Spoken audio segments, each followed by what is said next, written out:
Alors, cette partie du noyau peut donc se résumer en une réduction de la taille du noyau réel. Et donc, la charge Z initiale du noyau est diminuée d'une certaine quantité sigma j pour donner une nouvelle charge apparente Z étoile I. On obtient donc un système qu'on peut assimiler à un hydrogénoïde avec un électron unique I et face à un noyau, et donc ce noyau ayant pour charge Z étoile multiplié par le nombre, par la charge de l'électron, l'absolu, la valeur absolue de la charge de l'électron, parce que le noyau a une charge positive. Donc plus Z étoile E. C'est donc la charge apparente par rapport à l'électron I. On pourrait dire c'est la partie du spectacle que notre petit spectateur qu'on vient de voir puisse apercevoir. Ce qui donne donc une énergie EI qui est égale à EH, l'énergie de l'électron, c'est-à-dire moins 13,6 électronvolts, multiplié par Z étoile, la charge apparente calculée par cette méthode-ci, sur N', la nouvelle valeur de N, qui est approximée aussi par Slater. Pour N égale à 4, on prend 3,7 par exemple. Le tout au carré.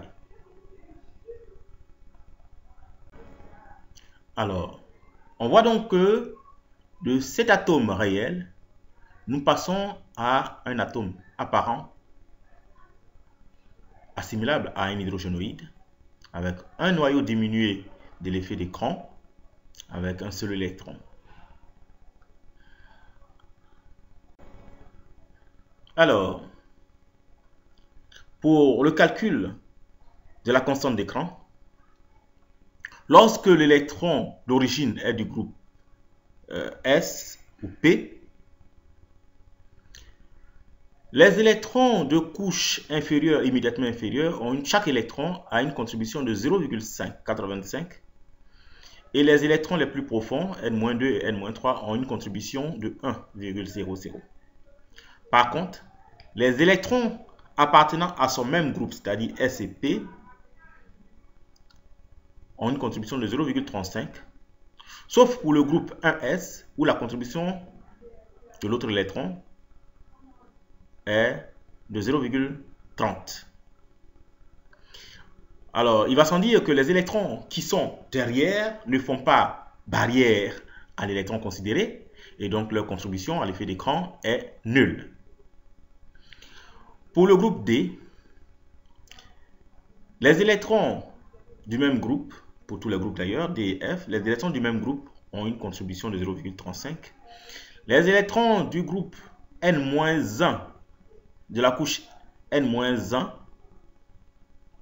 est de 1. Il est pareil pour F.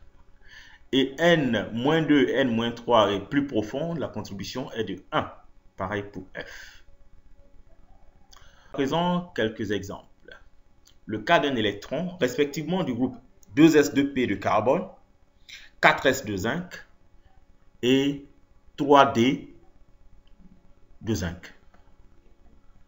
Le carbone, Z égale à 6, a pour structure électronique, comme vous voyez, 1s2, 2s2, 2p2. Donc pour le groupe 2s2p, nous avons 4 électrons mentionnés en rouge là. Alors, pour calculer la charge apparente du noyau par rapport à un des électrons, des 4 électrons du groupe 2s2p, nous avons la charge étant égale à 6, 6 moins diminué de la contribution des 3 autres voisins de l'électron considéré, 0,35 fois 3, plus la contribution d'un électron 1s, des deux électrons 1s, c'est-à-dire de la couche n-1, 0,85 fois 2, il y en a 2. Alors 6 diminué de cette quantité donne 3,25. C'est la nouvelle charge du noyau apparent ou la charge apparente du noyau vis-à-vis de l'électron considéré 2s de P. Alors pour le zinc, Z égale à 30. Nous avons la structure électronique 1s2, 2s2, 2p6, 3s2 et 3p6, ensuite 3d10 et 4s2. Considérons un des deux électrons 4s.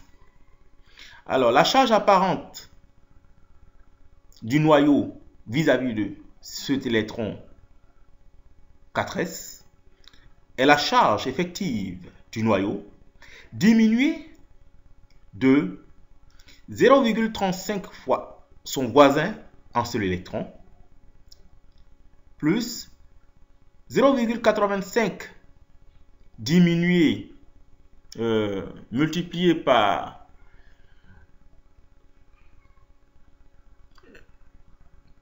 les électrons, l'ensemble des électrons de la couche n-1, n égale à 4, n-1, donc ça fait 3. L'ensemble des électrons de la couche n-1, il y en a 18, donc 0,85 fois 18, plus